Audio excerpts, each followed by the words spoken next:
Okay. Good morning, good afternoon, good evening, wherever you are in the world today. And if you're in the here and now, welcome as well. This is Grant Cameron, and I have a special guest today. I'm going to learn something new today. I am joined today by Kathleen Covalt, and she's an educated person, and she's got a sort of a thing I've heard a little bit about. But she's going to do a PowerPoint presentation for us, and then I'm going to have some questions and we may actually get some insight into reality and how it works and what's going on here. Good evening, Kathleen. How are you doing? Hello, Grant. So happy to be here with you. Beautiful. Okay, so let's start with your background, and then maybe a little bit about your encounter with Desta. Now, Desta is a lot more knowledgeable than I am about all sorts of paranormal stuff. She sort of knows everything about everything. And so I assume that you and her were talking about this, and she wanted me to sort of get this on tape, and she thought it was important. I did a little bit of background work on it, and this is the Rainbow Body stuff. So let's start with give me a little bit about your background and how did you get into this sort of odd subject that it really, I guess, a lot of people really aren't into. People are into disclosure, they're into all this kind of stuff, but let's see where you came from on this thing. Sure. So all the way back in the 1980s, I went for a master's degree in counseling. It was at University of Notre Dame. And while I was there, I realized I was psychic. I Oh, knew things about my clients that I didn't know how I knew.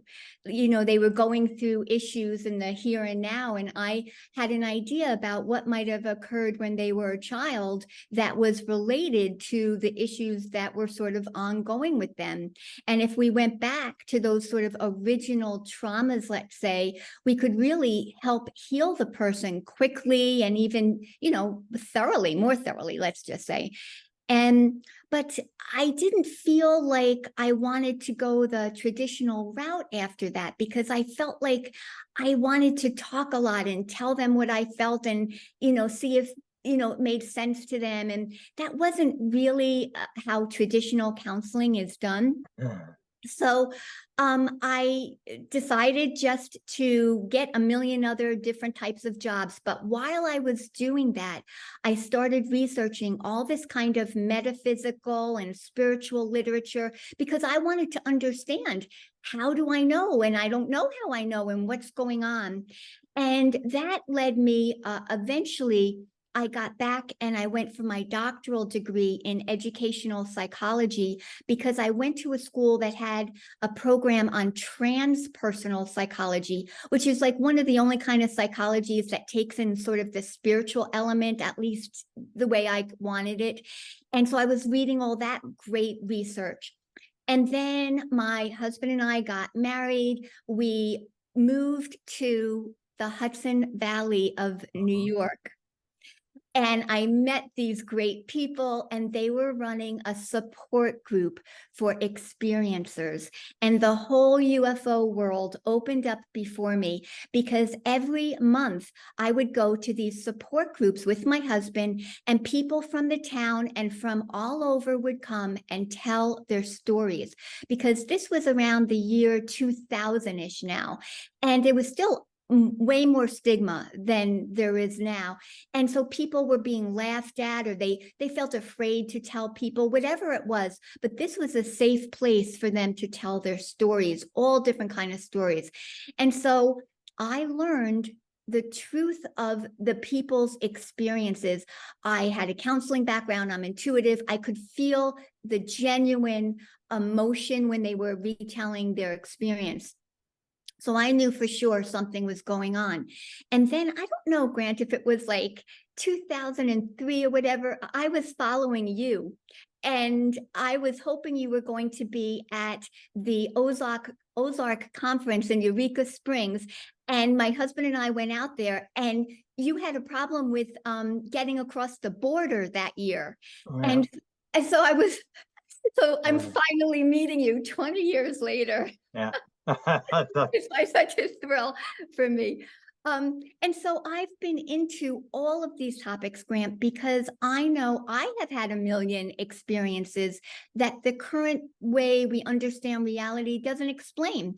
And yet I know the truth of them. And then I've met a million people in what I do. I also do intuitive card readings and stuff like that. So I'm using my intuition. But all these people that come to me, they've had interesting experiences too. So I just know there's something our current way of understanding reality is not helping us with.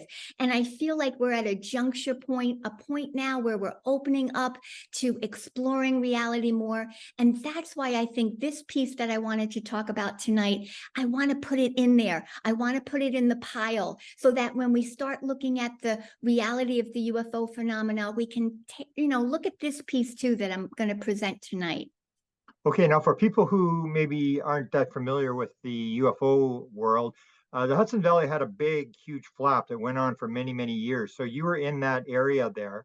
Mhm. And then I have a question for you related to the experiencer thing. A lot of what you'll see today is people will still say, they're interfering with us. People don't have any rights. They're being taken against their will. This PTSD thing. So how do you deal with, for example, how do you deal with PTSD? Someone who believes that they're a victim and it's a very traumatic thing. You've dealt with a lot of these people as somebody who's educated in and got a background in this. How do you deal with this PTSD thing and this victimization thing that people want to promote? I love Ray Hernandez's research.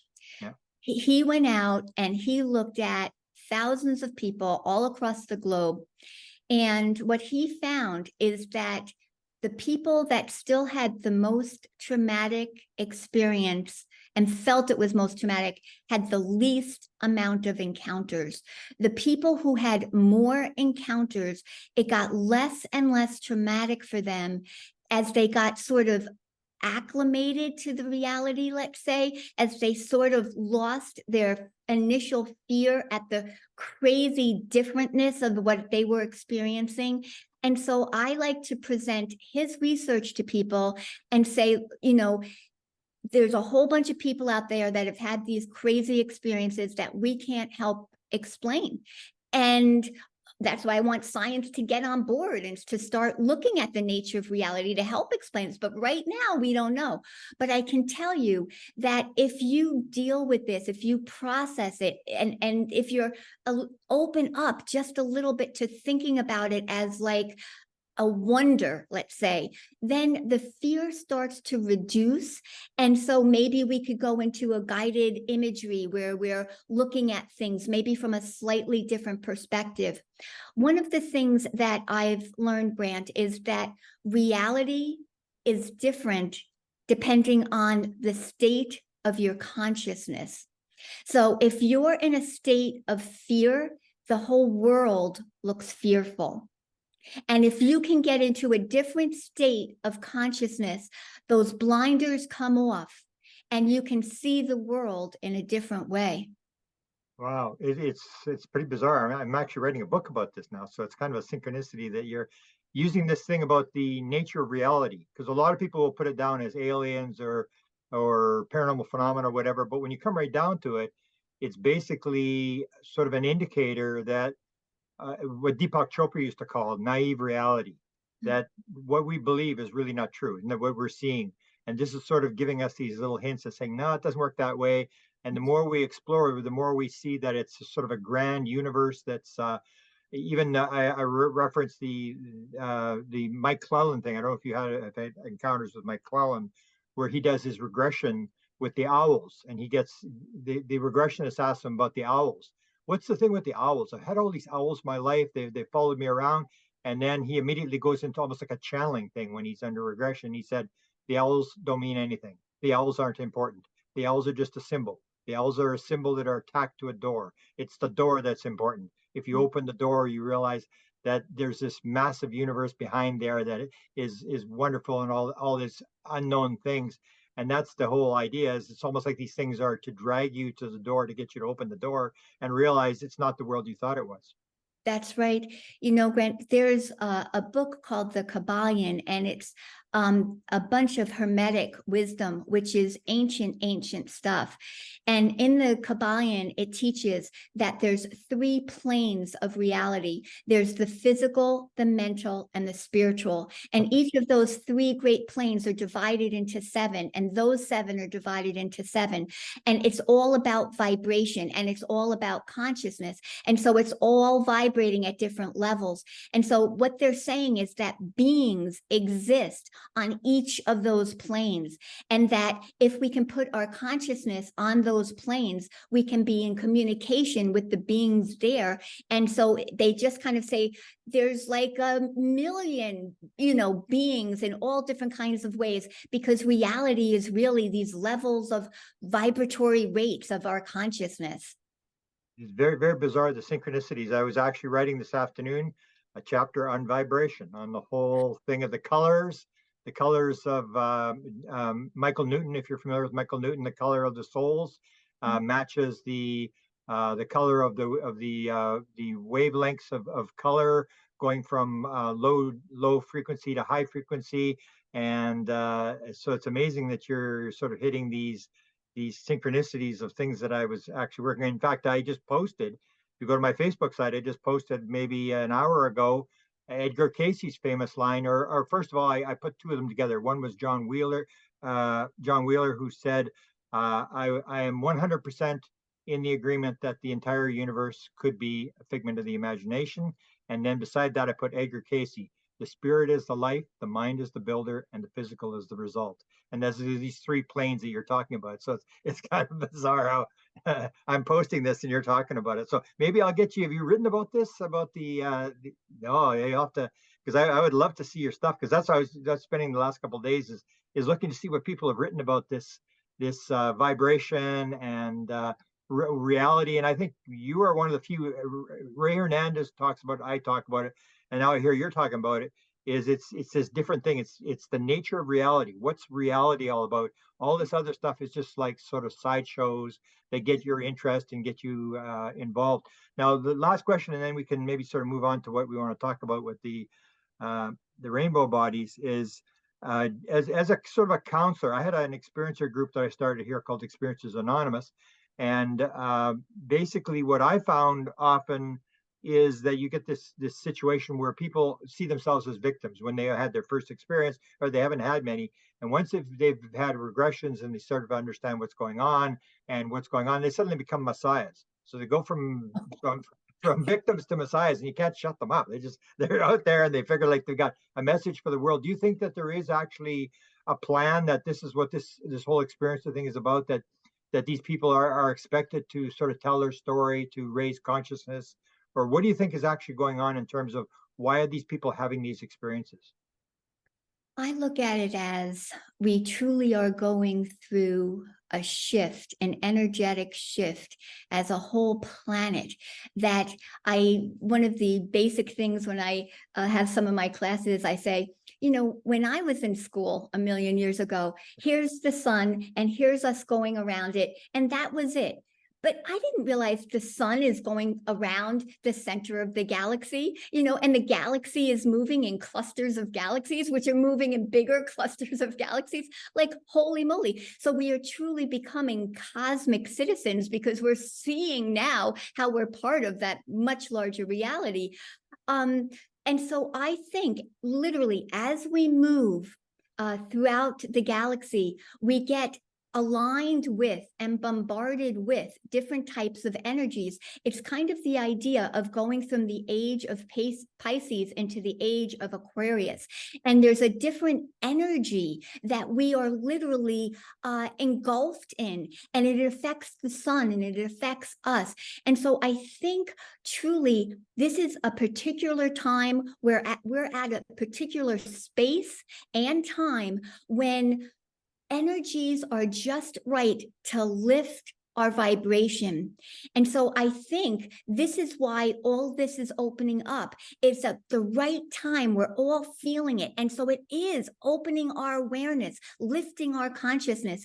And I don't mind those people talking about it. I mean, because, the whole Messiah thing, like, you get excited, you're like, I realize something. And, it's as long as they're not, saying my way is the only way. I love people, talking excitedly about there's a new vision for reality, because that's what we're headed towards. We're going to create that literally.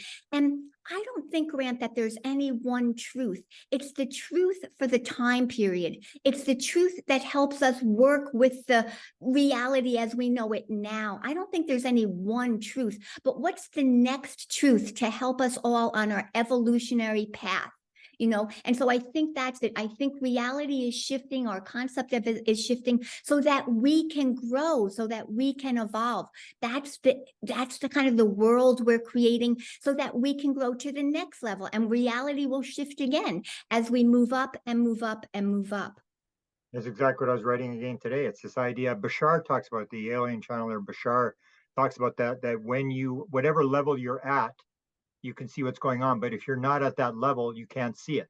It's when Right. you raise your vibration, you get the, and that's what I think is happening. Because I know, like, my own experience was 1975, and it was very clear in 1975. This is very simple. It's extraterrestrials. They got lost, and they found here. And as you go along, it's every time we discover something that we had was wrong, and Yes. it just keeps going along.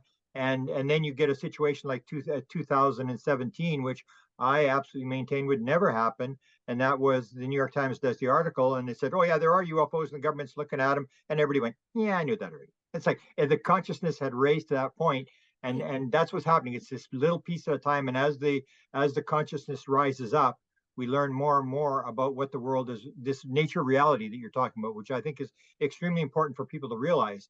It's got nothing to do with these little stories. It's got to do with the fact that we are starting to understand the world is not the world we thought it was, or as Deepak Chopra describes it, it's a world of naive reality where everything is the reality is actually sort of is that there's everything is an activity inside consciousness, and that it's not the world we thought it was, and it gets more complex and more grand and more magnificent, and we're all contributing into this, creating the world, that we are the ones that are sort of creating the world and making the world the way it is. Absolutely. And I can add in one other researcher. Rupert Sheldrake talks about the morphic field.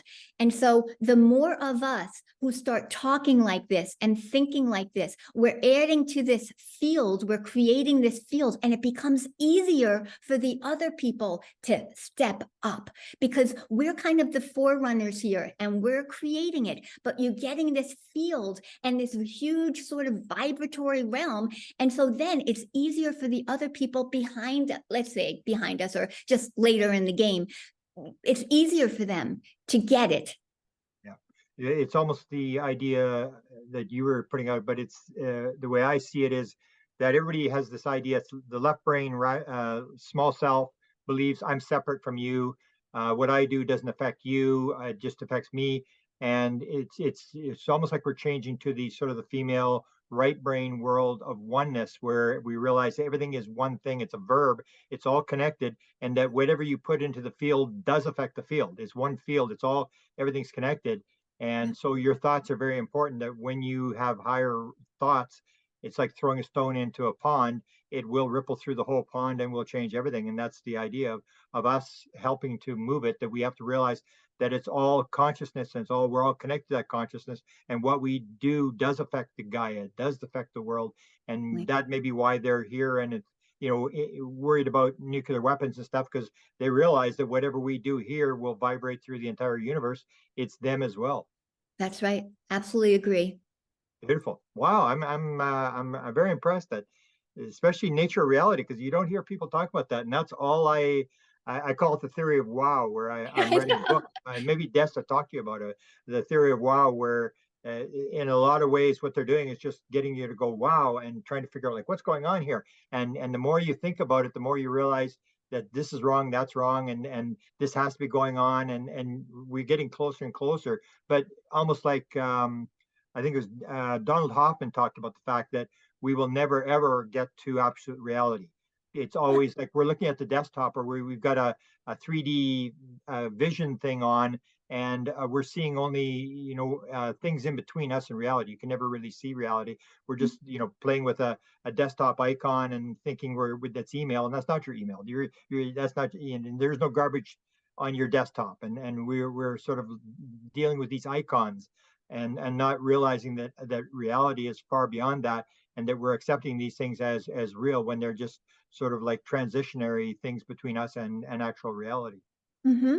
Yeah, like I said, reality changes depending on your state of consciousness. So, we can only go to a certain state of consciousness at this point, and so that's the reality that is present for us. And as we keep going up, reality is going to change. Wow, I hope you're right about some of this stuff, because you're on the same wavelength I'm on. It's like it's very strange that. So let's go to this concept that you wanted to do a PowerPoint tonight, and let's get going with that. And I'll probably have a pile of more questions that we'll go to. Good. And where do you live now? Are you still on the East Coast? Yeah, I'm in Pennsylvania right now. Oh, you're in Pennsylvania. Okay, because that's how I sort of started with my books. I did the Dr. Eric Walker from Penn State University. Yes, I know. He knew what was going on. So my friend is still there, and my co-author. So I'm familiar with Pennsylvania. And do you still go to the Ozark conference? No, I haven't been there. And I think that was the only time that we Oh, went. is that At right? one time we were hoping to meet you, and Oh, wow. but I've been to, I have a lot of interest, Grant. So like one of the things I do is I synthesize my work. You'll see my presentation. It comes from a lot of things. So like I go into this for a while, and then I'll go to this, and then I'll go, but like I'll try to weave it all in, because I'm like you, I'm a seeker. I'm a seeker of what's going on, and I pull on these different threads. And as you talked about, when you put them together, that's classic Ray Hernandez. When he came to me when he first had the experience, and he said there's some consciousness connection. I said, well, Ray, I'm going to be in Sebring, Florida. Come, and I'm giving a consciousness lecture. And it was 2 days later, he was on the Miami freeway when he gets stuck in traffic, and he got pulled, and he saw the wheel where they were spinning the wheel, and it was remote viewing and psychic phenomena and mediums and ghosts and this and that. And then he said, and you got to quit parsing it. It's all the same thing. So that's what you have, is you're doing the same thing as me, is you realize these are all components of the same thing, and they all have one sort of, you got to figure out how do these connect. And then you start seeing similarities where, people on board a ship will see 360 degrees. People in out-of-body experiences with 360 degrees. Near-death experience will see in 360 degrees. And you start to see, oh, maybe it's all the same thing. Yeah. Yep. Absolutely. Beautiful.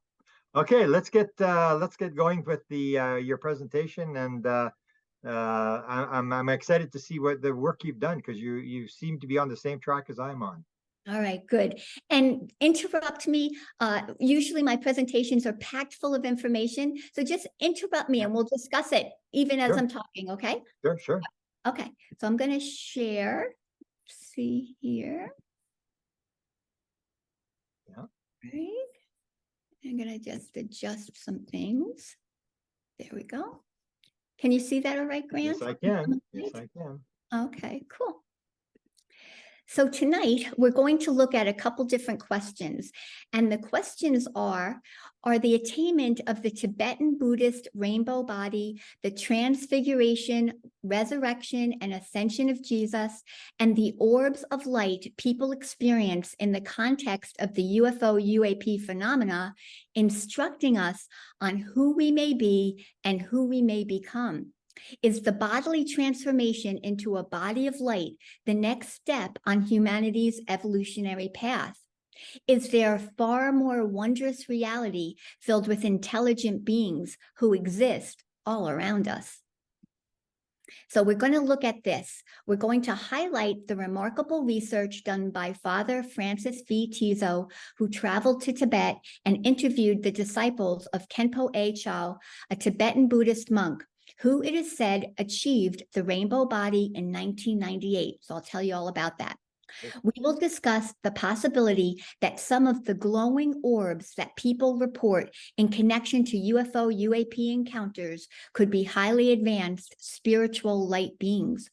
We will also compare the light body stories of the great Buddhist master Garab Dorji, who was the first human being to receive the transmission of the rainbow body teachings, with the major life events of the Christian Savior Jesus.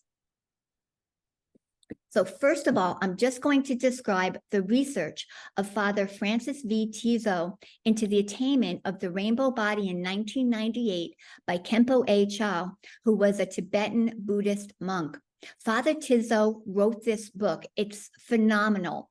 It's called Rainbow Body and Resurrection, Spiritual Attainment, the Dissolution of the Material Body, and the Case of Kempo A. Chow. It's an amazing book. Father Tizzo, I call him a smarty pants. He's a brilliant scholar. He is currently a priest serving in Italy, but he is a New Yorker. He was born in New York. He graduated with a bachelor's in medieval studies from Cornell. He earned a master's of divinity degree at Harvard. He has a doctorate from Columbia and Union Theological Seminary, where his specialization was Buddhist studies. Father Tizzo speaks 10 languages, including Tibetan. For his dissertation, he translated several early biographies of the Tibetan yogi and poet Milarepa. He has led research expeditions and has traveled extensively in India, Nepal, Tibet, Thailand, Japan, and Bangladesh. So the research I'm going to tell you is Father Tizzo's own research. First of all, most people are not aware of what is a rainbow body. So this is one of the key points tonight that I'm going to be discussing. So I'm going to use Father Tizzo's own definition of the rainbow body, which is, it is the shrinkage and disappearance of the human body within a short time after death. It is accompanied by paranormal phenomena such as unusual emanations of light and altered atmospheric conditions in the locality of the deceased. There are various kinds of rainbow body which correspond to different styles of previous practice, including there's the complete disappearance of the body, sometimes hair and nails remain, and then there's the shrinkage of the body. Now, sometimes the shrinkage of the body is caused by an interruption of the process, such as when the deceased body is touched by someone. We're going to come back to that later. Shrinkage of the body can also be the result of a different type of practice technique and does not necessarily mean a lesser attainment. So here's the story of how Father Tizzo got into researching this topic. It was 1999, and Brother David Stendel Rast, who is a Benedictine monk, wondered how the rainbow body phenomena compared with the bodily resurrection of Jesus. Brother David knew that many Tibetans lived in Switzerland, so he asked a friend who also lived in Switzerland if he could inquire about what the local Tibetans knew about the rainbow body. 2 days later, he received word back from his friend telling him that a Tibetan monk had unexpectedly approached him and told him that his teacher had recently attained the rainbow body. So there you have some synchronicity right at the beginning of the story. Brother David is the spiritual teacher of Father Francis Tizzo. So in the year 2000, Brother David asked Father Tizzo if he was planning to travel to Tibet in the future, because Father Tizzo went over to that part of the world fairly, often. Yeah. When he found out Father Tizzo was leaving that very day, he asked him if he could go to Switzerland first and interview the Tibetan monk whose teacher attained the rainbow body. Despite the short notice, Father Tizzo took a detour to Switzerland and thus began his research about the life and death of Kempo A. Chow, a Galupa monk from Tibet who attained the rainbow body. Thanks to the Tibetan monk in Switzerland, Father Tizzo learned the location of the village in Tibet where Kempo A. Chow had his hermitage. Father Tizzo traveled to the village and conducted interviews with eyewitnesses of the death of Kempo A. Chow and many people who had known him and lived in the surrounding area. Father Tizzo was also able to read the written accounts that were produced within months of Kempo A. Chow's death. The following winter, in February 2001, Father Tizzo went to India and interviewed 2 young monks who had also been eyewitnesses to the phenomena surrounding the death of Kempo A. Chow. And this is Kempo A. Chow. He died at the age of 81 in 1998. He had been faithful to his purity of life, and he often spoke of the importance of cultivating compassion. He had the ability to teach even the roughest and toughest of types how to be a little gentler, a little more mindful. It was reported that Kempo Chow was able to pass through walls and fences without obstruction while he was alive. So one of the things we're going to learn is that as certain people progress on this path towards attaining their light body, they are already showing that they have attained some degree of lightness of being. So he was able to pass through walls and fences even while he was still alive.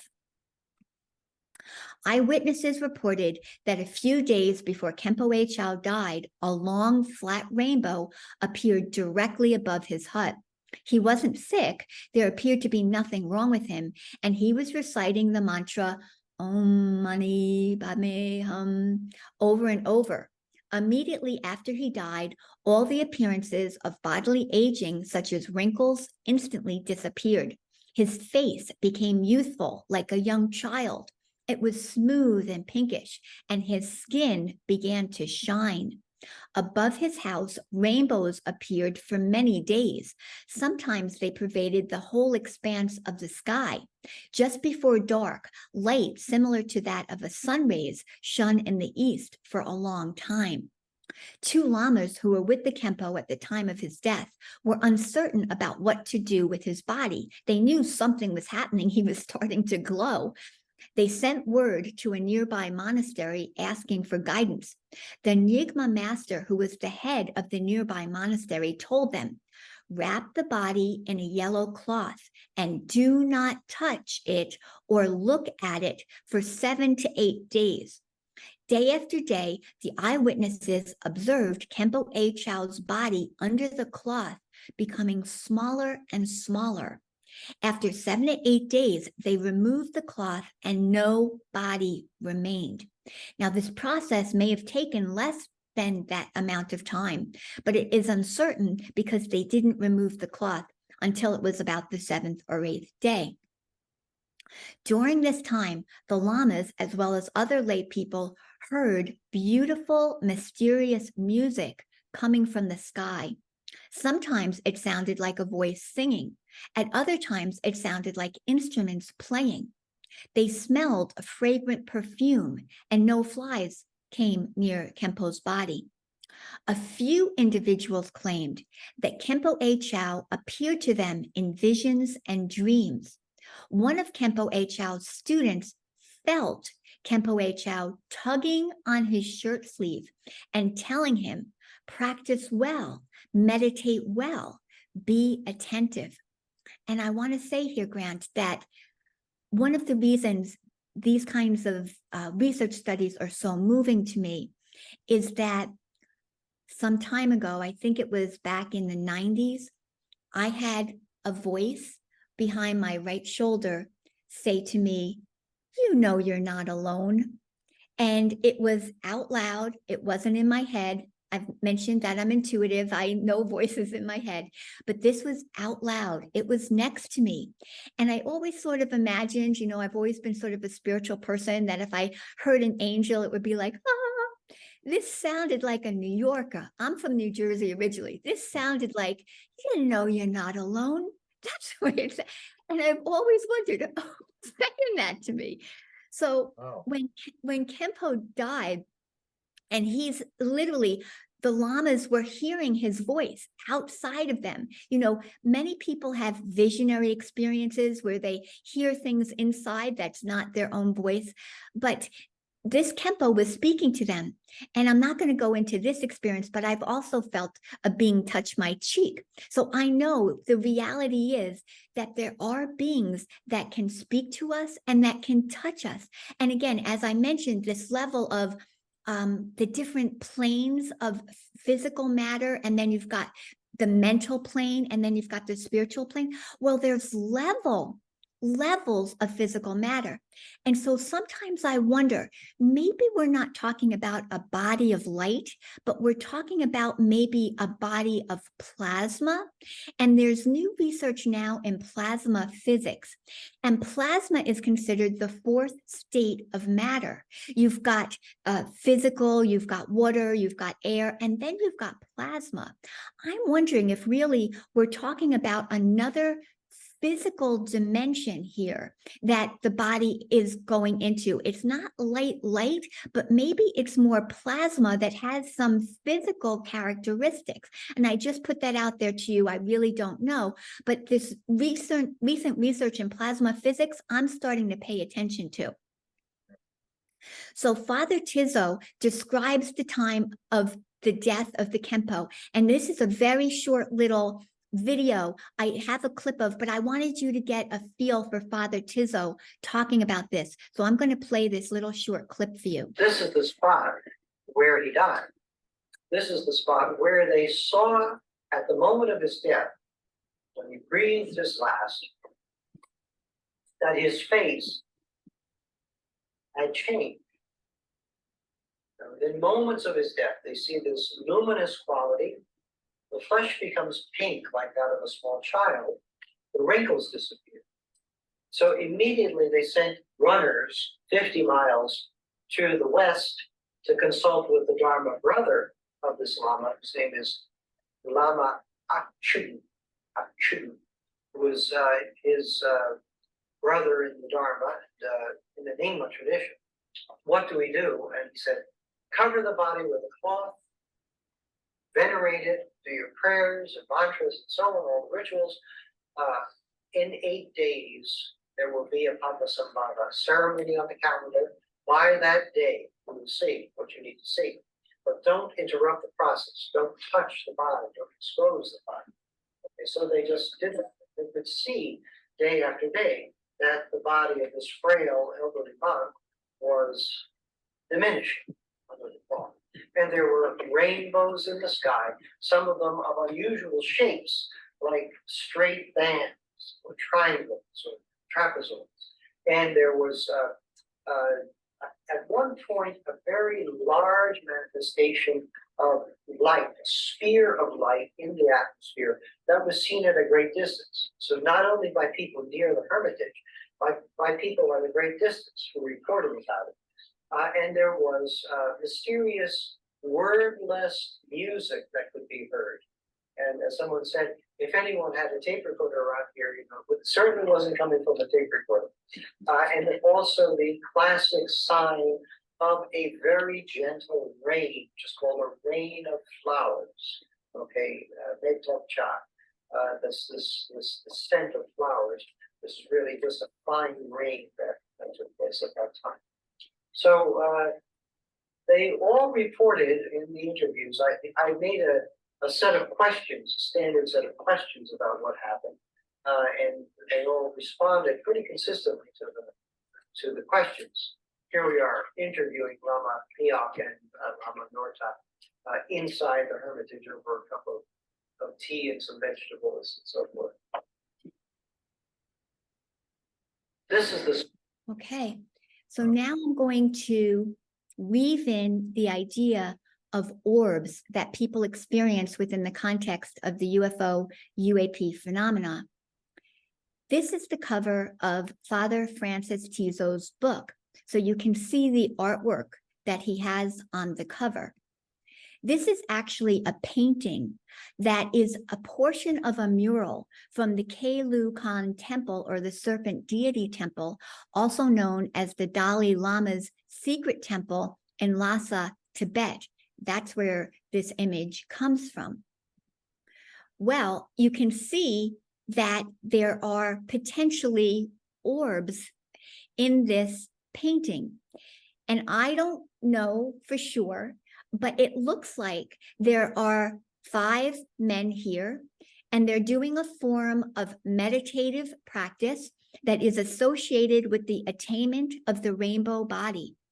And if you see that there's these rainbows encircling these beings who are in orbs, okay?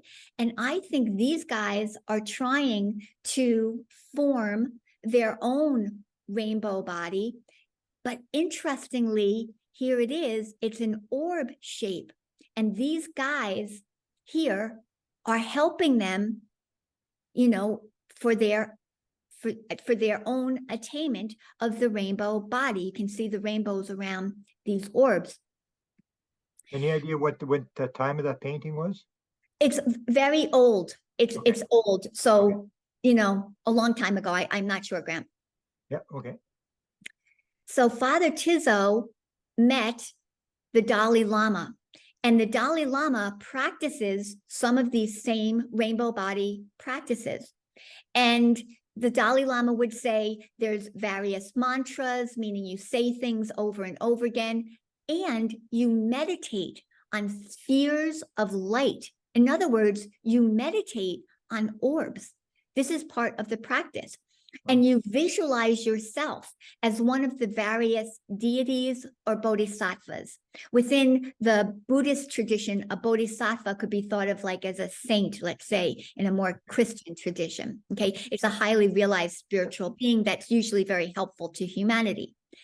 Also, there can be the experience of spontaneous emergence of spheres of light. In other words, while you're doing this practice, orbs appear. Now, it's not clear to me if orbs appear in your own consciousness or if these beings come to you in their orbs. That's not 100% clear to me. But I do think that it's possible that these orbs could be related to some of the orbs that people experience in the UFO UAP phenomena. And I couldn't believe it, but Ryan Bledsoe actually posted this in 2019, and I found it. I was like, oh my gosh, this is an actual image taken by Ryan Bledsoe and his family. He says this was taken in black with no flash. These are orbs. The orbs we keep seeing are emitting visible light. And look at the colors here. You've got the red one. You've got the blue one, you've got the yellow guy, you've got the orange, you've got the green. Ryan Bledsoe literally posted a photo that contains orbs in these exact same colors that's painted on this ancient mural. Here it is closer up, the image that Ryan put out on his Twitter. Well, I know, Grant, you know Christopher Bledsoe way better than I do. And I know your story of interacting with him and the dog and everything. But I'm going to tell a very quick summary of just a piece. You know, his story is so long and complicated. But just in case there's anybody here who doesn't know Chris' story, because it's important. Yep. So on January 8th, 2007, Chris Bledsoe and his oldest son, Chris Jr., and 3 of his work associates went down to the Cape Fear River in North Carolina to fish. Chris went off on his own and saw 3 large orange balls of liquid fire about the size of a school bus, but it was hovering close to the ground. Over 4 hours later, he returned to the other men and could not account for the time that has passed. He had no recollection of what had transpired during his missing time. The following day, he realized he was miraculously healed of his Crohn's disease. Chris and his family have had many more unexplainable experiences over the years. And I know I'm leaving out a lot with his son and stuff, but just to make this shorter. On Easter 2012 at 3 a.m., Chris was in bed asleep and he heard a loud voice proclaim, "Arise." He got up, got dressed, and followed 3 shadowy hooded beings outside to his backyard. He felt like he must have been in some sort of trance. Looking up at the trees, a hole opened up as if into another dimension. Chris saw a large translucent bull gallop out of the hole and run over him, knocking him on his back. So it was a physical interaction. He rolled over onto his stomach and then pushed himself onto his knees to get up. Still on his knees, he looked up and he saw a beautiful lady floating above him about 3 feet off the ground. She was about 4 to 5 feet tall with blonde translucent hair and bright blue eyes. Her white sparkling dress looked Roman. Her feet were bare. She was glowing with a bluish white light. The lady told Chris many things, including prophecies for the future, which he has not yet revealed. She also encouraged him to start sharing his story in a bigger way to the public. And she said, "I will help you with witnesses, photos, and videos."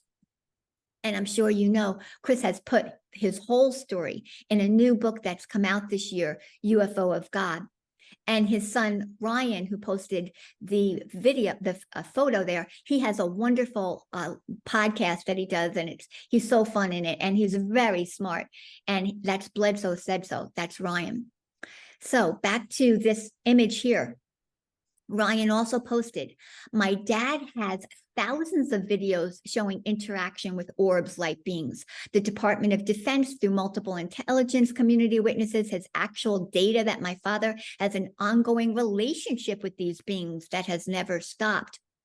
And then he posted the burning ones. Many beings do not require crafts. The deeper you go, the weirder it gets. And someone named Mortimer James asked him, am I understanding you right? That the orbs are the beings? Ryan Bledsoe, yes.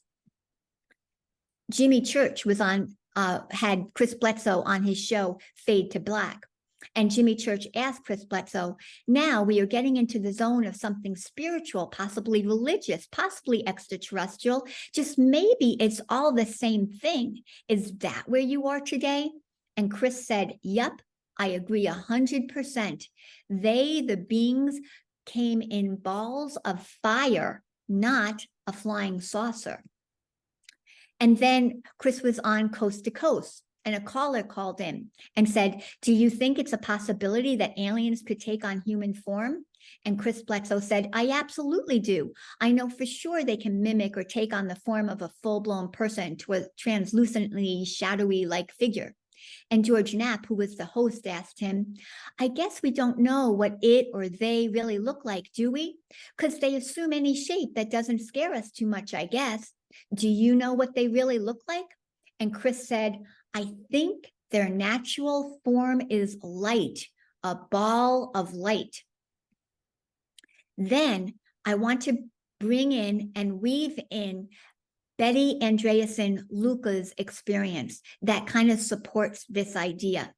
Raymond Fowler wrote 5 books detailing the extraordinary experiences that Betty Andreasen Luca had with a variety of different beings. It started with the Andreasen Affair in 1979. Then he had the Andreasen Affair Phase 2, the Watchers 2, and the Andreasen Legacy. And just very, very short and succinctly, a little bit about Betty Andreasen Luca. Luca is her married name. So on the evening of January 25th, 1967, in South Ashburnham, Massachusetts, Betty Andreasen was at home with her 7 children and her parents, who were visiting because her first husband was in the hospital due to injuries from a car accident. Suddenly, the lights blinked out in her home. Her father looked out the back window, attracted by a reddish-orange light. He saw several little creatures which he thought looked like children in Halloween costumes. The next morning, Betty had a strange feeling that something out of the ordinary had happened. Over the next few weeks, she had flashbacks of humanoid creatures and an otherworldly experience, but it was not until 1977, when she underwent hypnosis sessions, that she began to piece together her incredible experiences. And here's a drawing she made of the beings coming right through her door. Soon after her father saw the creatures, they entered the house by passing through the closed kitchen door. All of the family except Betty was placed in a state of suspended animation. Betty wondered, how did they pass right through the closed door? Betty's mind frantically sought some logical explanation for what had happened. Then her strong Christian beliefs provided her a desperately sought explanation. Betty remembered, I'm thinking they must be angels, because Jesus was able to walk through doors and walls and walk on water. It must be angels. And scripture kept coming into my mind where it says, entertain the stranger, for it may be angels unaware. The beings communicated with Betty telepathically and took her with them out through the closed door and floated her up into a disc-shaped craft. Well, there's a lot more to her story, but continuing on in The Watchers, which is the 3rd book in the series, there's a hypnotic regression that she goes through, and it was conducted by her husband, Bob Luca. She recalls being in the craft with the beings who had been abducting her since she was young. She asked one of the beings who they are, and they said, the Watchers. This term has come up in many other ways, but I'm not going to go into all that now.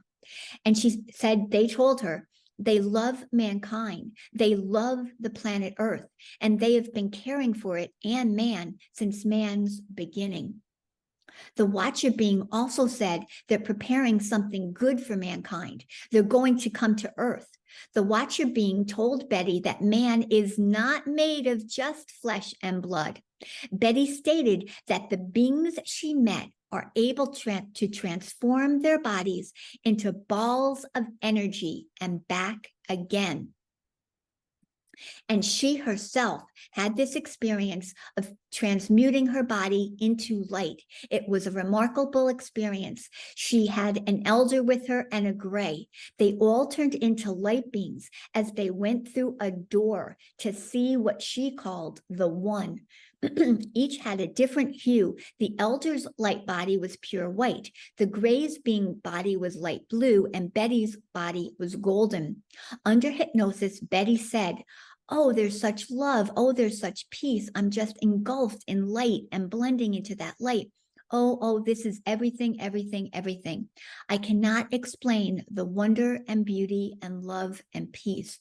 So both of these people, Chris Bledsoe and Betty, Betty primarily, we had these abductions. Again, you know, how we were saying earlier, Grant, how traumatic was that? But they maintain that there's something spiritual to their experience, that there's something about light that's important. And these beings being able to transform out of light and back into light. And as I mentioned, is it light? Is it plasma? I don't know, but we'll just keep using the light reference. Now, I first heard about this whole thing about the rainbow body from researcher William Henry, who I really just love and greatly admire. And William Henry told me a couple really important points to our discussion tonight. And this was also, I found it in the Rigpa Shredra Wiki, an online encyclopedia of Tibetan Buddhism as well. But what William Henry says is that the Tibetans believe that the rainbow body great perfection teachings were originally of extraterrestrial cosmic origins, and they represent the highest form of enlightenment or spiritual realization attainable on Earth. According to the Tibetans, the rainbow body doctrine is taught in 12 star systems plus our own. So our own is the Soul or Sun, Sirius, Orion, Pleiades, Cygnus, Lyra, Vegas, Arcturus, Ursa Major, and others. People in the UFO realm know these planetary systems. People communicate, say they communicate with beings from these places. Here's the key point here. The Tibetans say that the procedure for turning this body into light is taught in these other star systems, that some UFO experiencers have had interaction with these beings. I think, Grant, that what this is saying is that we have cosmic cousins, that these beings have some sort of body that are energetically made like our body. You know, like there's a chakra system, and that if you start spinning the chakras, you can get that kundalini going and it coming up. And that is one way to get enlightenment, okay? There's something about the physical way our body is composed and the energy, how it's composed, that I think allows it to go through this, you might call it alchemical transmutation into light. I think that there must be beings on these other star systems that also have some kind of body that is able to also get it into light. So some of these orbs, I think they're saying to us, look what we can do, but look what you're going to be able to do. Because I think it is humanity's evolutionary path to get this body of light. And the reason is, and just very quickly, I don't think we're our bodies. We are our souls, and our souls are attached to these vehicles, and our souls need a vehicle in order to keep evolving because they're so highly vibrating, they can't come down to earth. So they attach, in theosophical literature, it's called attaches to the causal body. It's like this body has all these subtle bodies, or a few anyway, and the soul attaches to it and gets all the information from every lifetime after lifetime, and all the experiences we've ever had are contained in the soul. And then this body dies and a new body comes. But once we kind of get the love part, once we kind of get the keeping your mind and your heart full of love and gratitude and joy, there's something energetically happens, and we speed up our vibration. And when we can turn our body into light, our soul then gets to continue its evolution in these higher realms that I mentioned. The Hermeticists teach there's many realms. So we're just going to the next realm, and our soul continues its evolution in this higher realm. And I think that it's possible that some of these beings that are visiting us are from these other places, but they've achieved this light body, and they've come here because somehow it's easier to transverse the solar systems and space once you have this type of body. So I've got another part to this, Grant, but I didn't know. I'm going to just stop there and just see if you wanted to say anything about that. Very interesting. There's a couple of things you can maybe add to this. You're a very good presenter. You've got it very sort of spelled out. Maybe a correction. Betty Andreasen is actually 6 books now. I don't know if you've seen the latest book where she actually gets to go to the one. She explains what that was her own book. That was her own book. She wrote that. She wrote that book. Yeah, that was they self-published that book at the end. Yes, that's what I mean. So I was just saying, Raymond Fowler. Oh yeah, Fowler's books. Yeah, but the Lucas themselves wrote the last book. You were correct. Yeah. Yes. So that's an interesting connection there, where she actually talks at one point about the blue, because they're promoting the idea that the blue orbs are evil and they're dangerous. And she had a blue orb that she actually said was her protector. The blue orb was around her all the time. So you have that. One of the things that I had got across, and that was the thing with the Michael Newton thing, where you're talking about the soul, where we may not be flesh and blood. If you're familiar with Michael Newton's work, he did the 7,000 people where he regresses them to their past life, then he lets them die and he takes them into the spirit world. It's a very deep regression. And basically what he does, this is where I was doing this color thing today, where he says to them, he said, okay, take a look at yourself. What do you look like? And they said, I'm a ball of light. And he said, what color are you? And this is where they go through the colors. So it starts very low. He's got, I think, 7 levels of soul development. The lowest level is white, then it's red, then it's yellow, then it's gold, and it goes up, then it goes blue, and the final one is violet. And so he said he'd only run into 5 people who were at that top level, the top level. And then immediately he would say to them, can I speak to your soul guide? He wanted to go one level higher. So he wanted to talk to soul guides of the people, these 5 people that he ran across that were violet. And I remember a case you might want to look into is Susie Hansen, who has written 2 books on her experiences with the Greys. She's out of New Zealand. And I remember her talking about the fact that she was on board the ship, and I think she was young at the time, 8 years old or something. And they said, we're going to bring your son. And she got all upset. She said, I'm only a little girl. I can't have a kid, and she was very upset. And then she said, out came the sun, and it was a ball of blue light. And she was playing with this ball of blue light, the sun. And then she mentioned the fact that her color was this violet color. And I went to her after I got her in the elevator. I said, I knew you were violet. I knew you got to be an advanced soul in terms of, so her son was blue, she was red. But you'll see this, and I think he has 7,000 people that he asked this question. And he basically states that that's our spirit, body that we have between lives, and it's the color depends upon how advanced you are. So there was that I wanted to add, and let's see.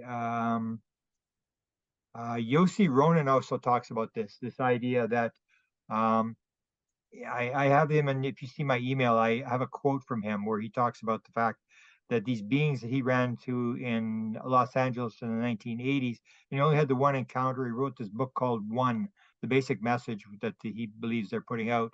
And it was a best-selling book. He did fairly well. Desta edited it and put it out for him. And in that book, they tell him, they say, um, when we come to your world, we take on a body. We can take on whatever body we want. We don't need a body, but except that we have to operate in your world. You can do the same thing, you just don't realize it. And that's this idea that we believe we're flesh and blood, and yet our basic core may be this sort of ball of light that is our essence that stays when we die, and it moves on in the spirit world, and then we take on another character in the next life and take on another physical being. But our basic core is this ball of light. And even if you take a look at Chris Bledsoe, I often sort of, when I talk about people who've having experiences, the fact that they change. If you've ever talked to Nancy Tremaine had 3 different ones. The first, she was talking about reptilians, that the being was a reptilian. And then she was on board the ship 2 months before Betty and Barney Hill. And I said to her, well, so Mr., she calls him Mr. I said, well, Nancy, well, what did he look? Was he a reptilian in 1961? And she said, oh, no, he was a human. He looked human. He was like, he had dark hair. He was sitting at a council, and now he's a light being. He just comes to her. There's no actual being, but she can communicate with him. And so you have one being that takes on 3 different life forms. And Chris Bledsoe, you're describing when he first had the encounter, when he painted the beings. He said the ones that took him in 2007 that were on board the ship, they were bluish green. But then when you saw them depending on the light, they would look brown depending what kind of light was on them. And they were 7 feet tall. And then when you mentioned this experience in 2012, where they told him to arise, and he encounters the lady in light who tells him, you got this burden, and you got to pass this message. That's your job. You agreed to do this, and you need to get busy and you need to do this. He said that when they appeared, then they were hooded figures, and they were beings of light inside this. They didn't have any he had a human structure, but no real faces. These beings of light. And I had an assistant, Sinead Wellahan, who was helping me do interviews, and she had an ayahuasca experience. And she said during that experience, these beings came to her with this ship, and they said, "Come on, let's go.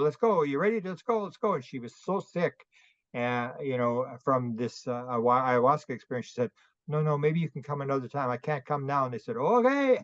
But they were these energy type beings as well. And that, if you look at Ray Hernandez's list of beings, the number 1 being that is described is the energy being. That this idea that we are these balls of light is the number 1. The grays come in number 3. I think the humans are second. The grays are third. That this energy being, that we sort of make this assumption that we are this physical body. But as Shakespeare says, all the world's a stage, all the men and women and aliens are but actors. They have their entrance and exits, and each man plays many roles. And when we die, we become this body of light, and we realize that our existence, as Catherine or Grant, was just a dream. And then in our next life, it'll become a forgotten dream. And or a lot of spiritual teaching, whether it's Paul Selleck, the basic thing is to remember who you actually are. I even had a psychedelic experience where in one of the 25 sessions, they actually came to me, and it was very clear. They said, don't you remember who you actually were? And because there was Indian music was playing at the time, I thought, oh man, have I got an Indian background or what it is? But this is the thing, remember who you actually are. You are not the character on the stage. You are the being that is watching the play. You are the higher self. The small self thinks, the higher self knows. And that's this higher self that you're talking about, this ball of light. So I would agree with you that these balls of light very well could be beings that are moving around, because they can come as whatever they want. I mean, and I can give you another example. When my father died, 2 days before he died, and my father was not skeptical, but he was not, you know, a woo type guy. He said to my mother, my father was here today, and his father died in 1956. My mother said, "Oh, really? So what do you have to say?" My father said, "He was just here. That's all you need to know." And he didn't want to talk about it, and that's the whole thing. So his father came, and if he had lived thousands of lives, why did he come as my grandfather? And the reason is because you have to be able to relate to it. If he came as anything else, my father, it wouldn't have meant anything to my father. But when he comes as the father, so this is the idea that we have to realize that we are not the physical body. The physical body is just as I was describing today when I was writing. It's a vibration. That color is all vibration, and that if you have the soul or God, uh, we are all parts of God, and that when you slow the vibration down, it'll become physical. And but the actual entity is not physical. Physical is just a low vibrating consciousness, and that when you're in the spirit world, people describe this constantly. And I don't know if you belong to the orbology group. We have an orbology group where a lot of people discuss this, where they show their various orbs and stuff like that. And it would be interesting for you to talk to these people and show this presentation, because a lot of these people clearly say that these beings are in the orbs. Or Chris Bledsoe, you remember you referenced the story with me and Nellie, where Nellie is bleeding, and he showed me the orb. I can maybe get you a copy of it for your presentation to add. Nellie appears in an orb. He goes to Nellie's grave, and an orb appears, and Nellie's in the orb. I didn't know that part. Wow. So this is the thing that we this is this idea of reality is what's actually going on, that we live in what Deepak Chopra called this naive reality. We think we're flesh and blood, and you know we die and we're going to go sit on a cloud and with harps and stuff, and it just gets more and more complex. That they're sort of giving us these hints. They're coming in these orb type things. And when I first started 1975, we had them on the ground, and we didn't even call them orbs. We did. This is a new development that is just in the last few years where it's really gotten into discussion of orbs. We called them ground lights. We didn't know what the word orb was, and we used to flash lights at them, and they used to flash back and stuff like that.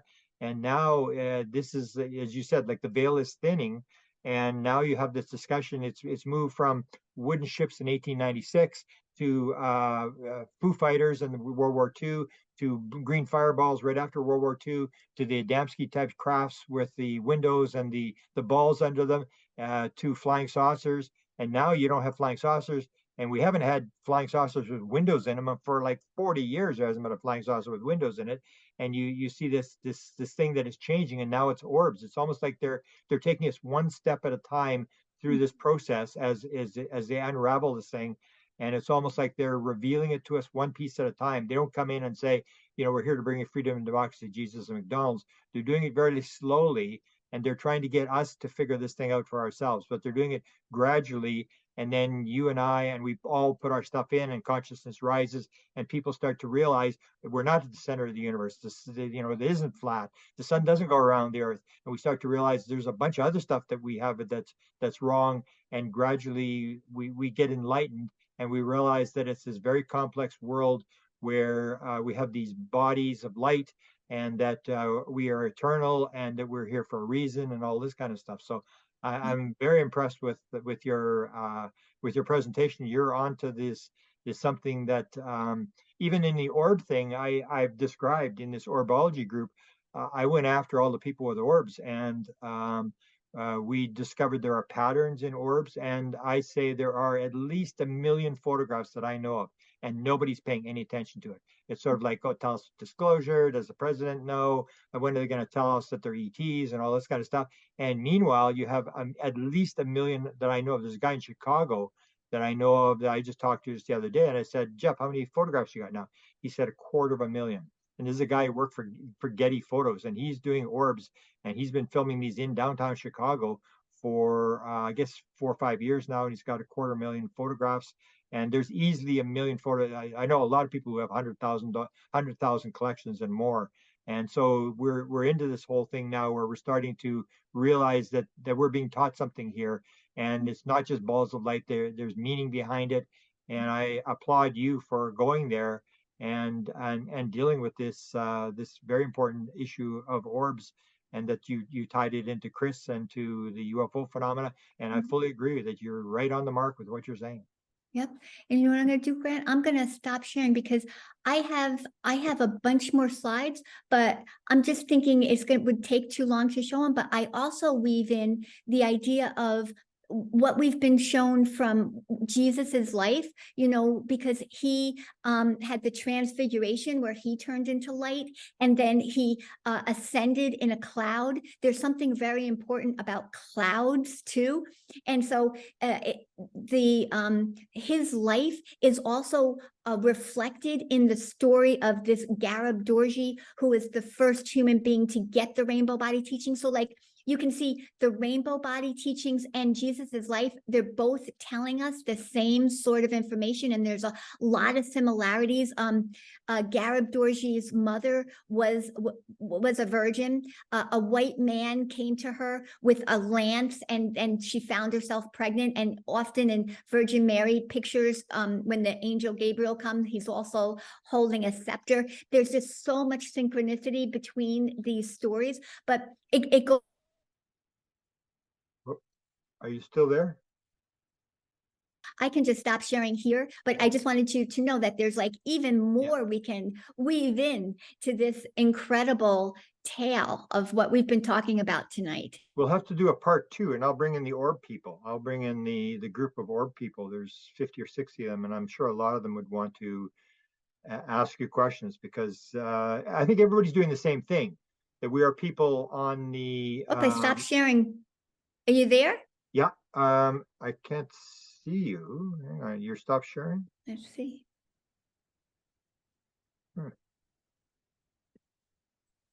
I can still see your screen here. What's going on?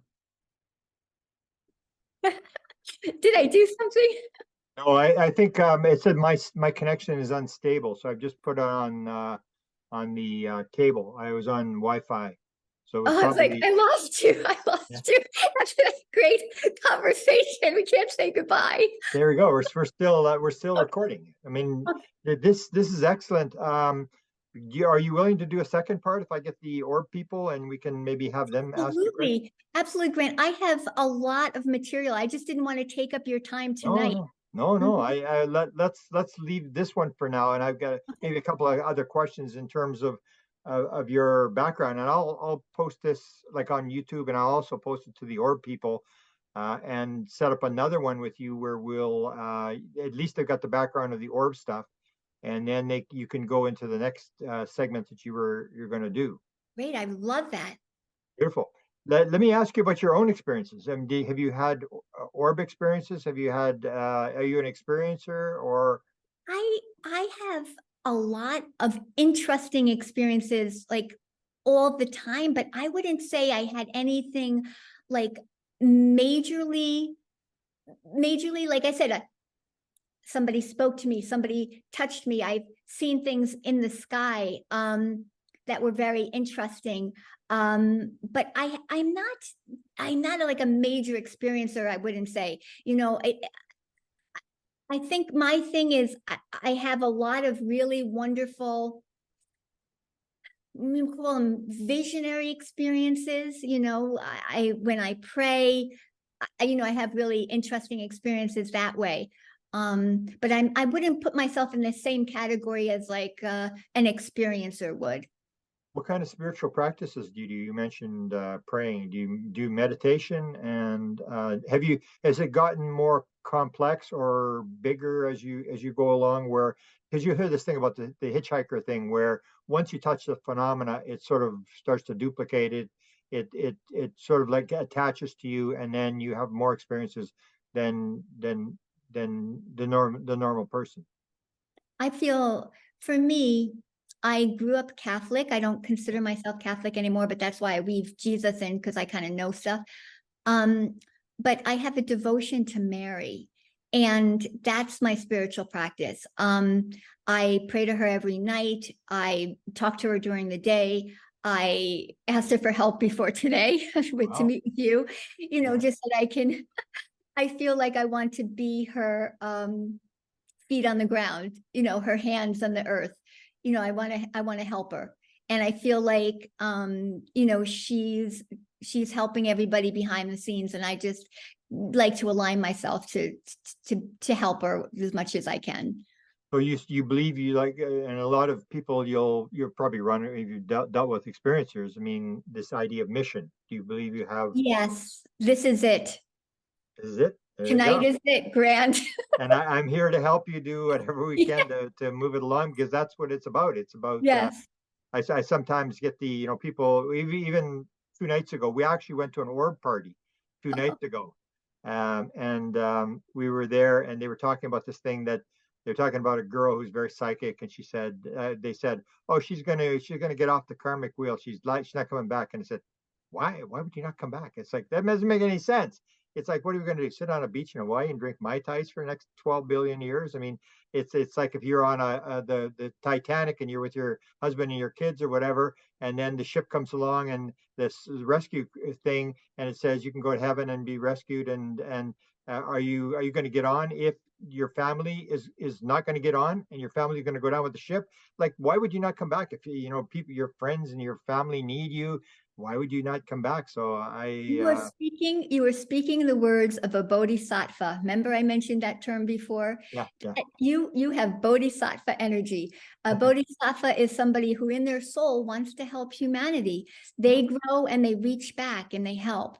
That's what you're doing. You're learning and you're teaching. You're learning and you're teaching. You be the bodhisattva. You'll get to that point and you'll still hang around. Yeah, that's or the expression is that you don't get saved until everybody's saved. It's like, why would you leave before the last person gets rescued? I mean, you have to, and what are you going to do? It's almost like this idea, like sometimes there's this idea that God is watching what's going on.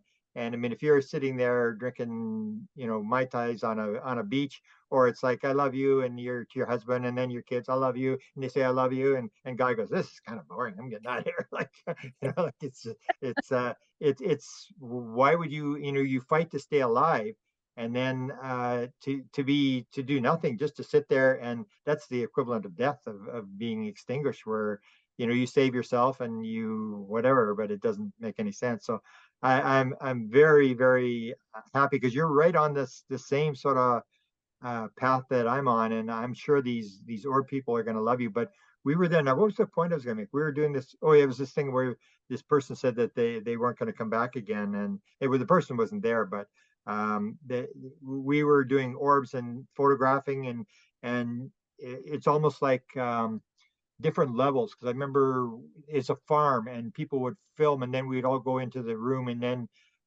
they have a big giant screen, and everybody puts their little disc into the thing, and they're on the computer, and everybody looks to see who's got the best photographs. And I remember I would have a camera, and we were using these point and shoot cameras, and I was really getting nothing, or I'd get the odd sort of black and white one, and then Desta's are all colors, and it's like she's like it's almost like that idea that whatever you're vibrating at, you can see. So she's at a higher vibration, and she's picking up stuff. I'm at this sort of low, because I really wasn't into it, and I really didn't care whether I got anything. And then you get people who, like this guy from Chicago, this Jeff guy from Chicago. You see the stuff he's getting, and you're going like, oh, he's got beams and mists and orbs and just unbelievable. So and that's a world where I've been in this so long that I keep reminding people, you've got to realize this thing is changing. It is not the world it was 40 years ago. All the stuff that's happening now, the light language, the orbs, the people flying the ship, the crop circles, none of that stuff was going on before. It's like it's almost like the phenomena saying, oh, watch this, now let's do something different. And they're just leading us along the path of curiosity, because when you're curious in science, that's when you explore. If you're not curious, you're not going to do anything. So they want to get you curious. That's where I say, like, in terms of, like, whether it's cattle mutilations, or what I used to say to Linda, Linda, why they take the blood out, the last drop of blood out of the cow, and you do all these weird things, take the brain out without incisions? Because if they didn't, you wouldn't pay attention. They want you to go, whoa, this is so weird. Like, what's going on here? And they're trying to get your attention. That's what they're doing with these very sort of weird things. So fascinating. How many cases of these have we got in terms of documentation of these rainbow bodies? You mentioned the one. There's apparently a lot. It's the Tibetans the Buddhist tradition is broken up, and so then the Tibetan Buddhist is like a subsection of Buddhist, and then within the Tibetan Buddhist, there's this called the ancient school or the Nyingma school. And then those are the guys that really do this rainbow body practice. So it's not all Buddhist, it's not all Tibetan Buddhist, it's just this subsection. But they do say that many people have attained it. Now, what is many? I mean, there was the one guy in 1998, and then there was somebody else fairly like recently, and then there was, but it's like spread out, years in between when they say things like that have happened. In the Catholic tradition, you have what's called incorrupt saints, people with incorrupt bodies that don't decompose. Even Paramahansa Yogananda had a body that didn't decay.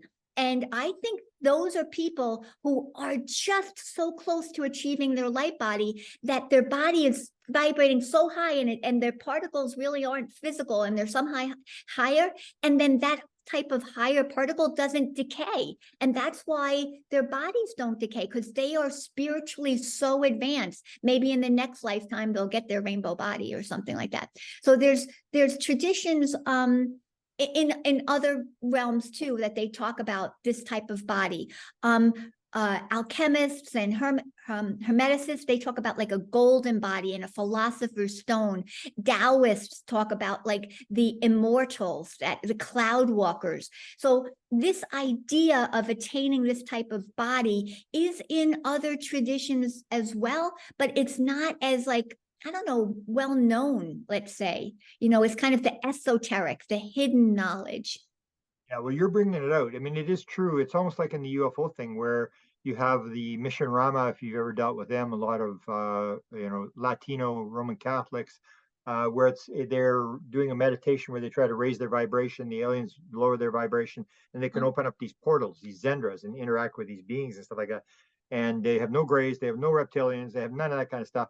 And it's almost like there's different practices, or Mike Clelland has his owls. And so in these different traditions, everybody's doing the same thing, but it's coming through a different lens of background. And it's basically the same, raising the vibration, and you have different names for it and stuff. And you see that in the UFO field as well. Yes, You mentioned the Roman Catholic background. I don't know if you ever saw my interview with Father Nathan Castle. So you're a psychic. Have you ever had any encounters with dead people, or because Nathan Castle, you have to listen to his interview. He's one of the more interesting people I've ever had. He's even got his own podcast, and he's a Dominican priest who just had this experience one time where he was got encountered with this guy who was sitting on the front of a car, and he's on fire, and he was in a dream. And so Nathan said, well, hang on, I'll go. And he goes with his prayer partner, and they manage to make contact. So he says it's not channeling. He doesn't want to use the word channeling, but he goes and he says to this guy, you came in my dream. And the guy said, what the heck is wrong with God? Like, why would he take me when I'm so young? And he was stuck sort of not in a purgatory, but it's sort of in a limbo thing where he's stuck. And he's had 500 cases of people who came into him in dreams. He's working on, I think, the third book now, but it's just fascinating. These different people who come to him in dreams, and the soul guides, they're not ready to, they can't move on. They can't move to the light or wherever Nathan thinks they go, but they come to him, and then they have these prayers, and they meet with these people, and they get them to whatever it is, they bring somebody in to help them, and they move them on. So Nathan Castle, somebody you should, because yours is the same sort of thing where you're using Mary, and he's using, I think, Michael. I think he's one of his. He has a number of different saints, and he has this spiritual practice as well, where and it's almost like a play. It's almost like you came in to run your play. I have my play. And Nathan Castle has his play. They're all different sort of plays, but we're all doing different things, and in behind are the same sort of lessons that we're developing, and getting people to realize the reality is more spiritual. It's almost like the physical world is just a low manifestation, and that it's all going to be, as I say, with the UFO field and probably everything else, it's going to be way less physical than you think it is. It's Yes. going to be way more spiritual than people think it is. And a lot of people, scientists, aren't going to like that. And it's not going to have any hint of capitalism. It's all going to be about people are here to help. They're Yeah. here to share. The aliens don't have any clothes. They don't have any food. They don't have any chandeliers. They don't own anything. They don't eat. They don't drink. They don't. It's like this idea, and the idea that it's going to be 1,000 times more complex. That when you go and whatever your symbol is, that drags you there. The curiosity, it drags you, and you go to the door and you open the door. You go, wow. You just see that there's more, and then you go to the next one and the next door and the next door, and it just gets more and more complex, and the grandeur of the universe and God just gets more magnificent all the time. You realize it's not the world you thought it was. It's way more magnificent than what you Yeah. thought it was. And don't you agree that when you're on this path, when you're following that, Yeah. synchronicities happen all the time. Yeah. It's like the universe and you are connected. Yeah. You feel it because the universe starts helping you, Yeah. putting things in your path that you're like, how did that phone call happen? Or like we're saying tonight, like I'm talking about what you're writing or Yeah. whatever. Like synchronicities happen. I always say I love synchronicities because it means you're on your path. Yeah. Yeah. You're And following your heart. You're following your purpose. yeah, and that makes it curious as well. I wrote about synchronicities quite a bit, and I've had some really wild synchronicities. But it's the same sort of thing. It's the theory of wow is when a synchronicity, a really bizarre one, happens. You just go like, wow, and you can't let it go, and that's where you see like a lot of people who have near death experiences. You have people that have like 75 to 80% divorce rate because they absolutely are not. They're completely altered. Their life is flipped Yeah. upside down, and whoever they married say, you are not the same person I married. I Yeah. can't listen to you talk about this all the time. It does drag your attention and gets you to go, but that's the whole thing. We have an eternity to do this thing, and it's lifetime after lifetime, and they're slowly moving us to shatter this reality that is not the reality you think it is. And you have your role, I have my role, and I always, the way I describe it is, whether it's the synchronicities, whether it's the universe, I sort of believe it's us because I believe there's just one thing. We are God, we are the universe, and so we are putting the stones in our path. But you have, I look at it and say, you look at all the different lives we could have had, and I say to people, the average Super Bowl ticket now costs $10,000.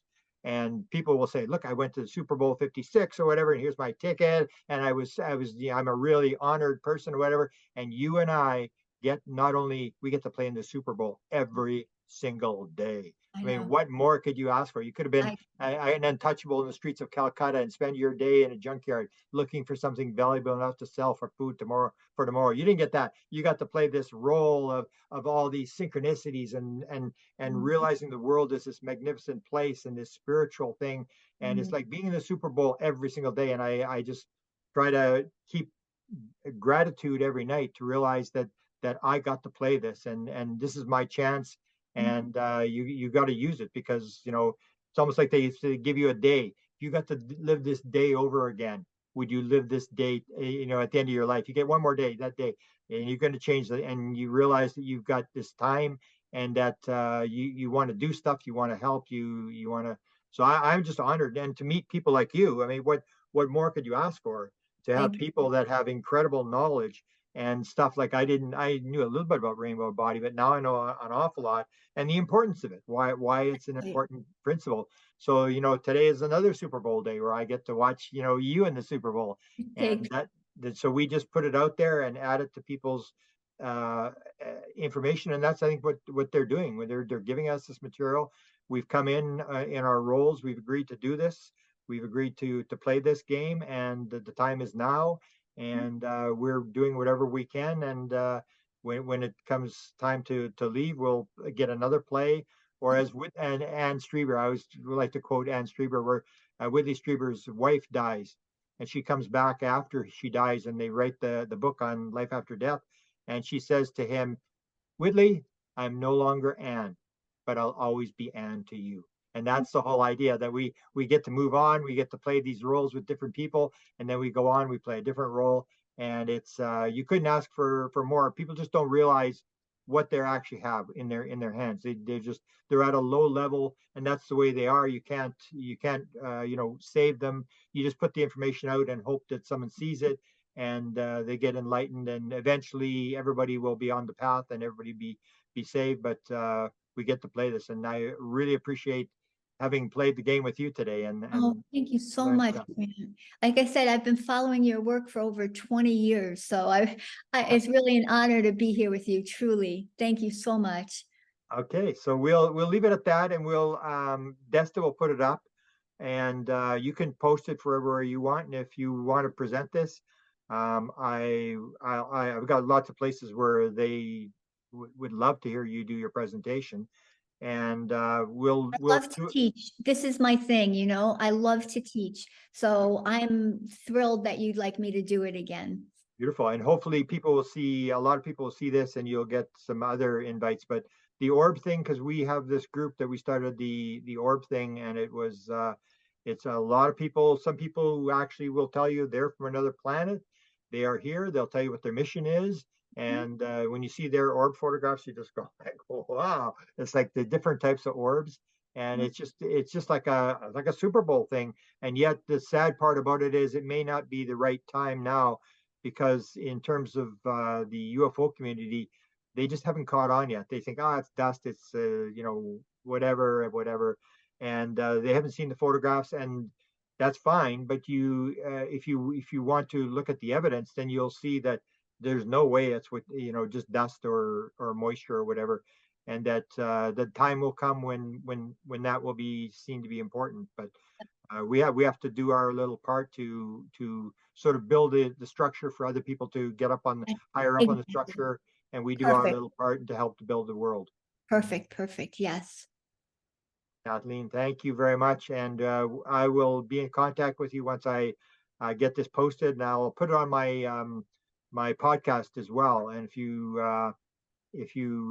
want to do that second part, I am just thrilled to get that and the connection. And make sure you watch Nathan Castle. I think I wrote that down. I wrote you guys down. Every you'll time love to see Nathan Castle. He's a fascinating person. And it's almost like the same as with you, where you see Roman Catholic and you go, he's Roman Catholic, or you're talking about this Roman Catholic priest who's doing the Buddhist bodies, and you go like, that's not Roman Catholic. It's like, but they have the open mind and they're looking for answers. That's what that's where you're going, and you go where the thing is, and you still have your structure of your religion, whatever, but you realize that there are other people who may have answers and may be able to help you on your path. That's right. Absolutely. Beautiful. Thank you again. And thank you to everybody for listening. And if you have any questions that you want to present, put them on the YouTube, and we will address those in part 2. Namaste. Yes, namaste.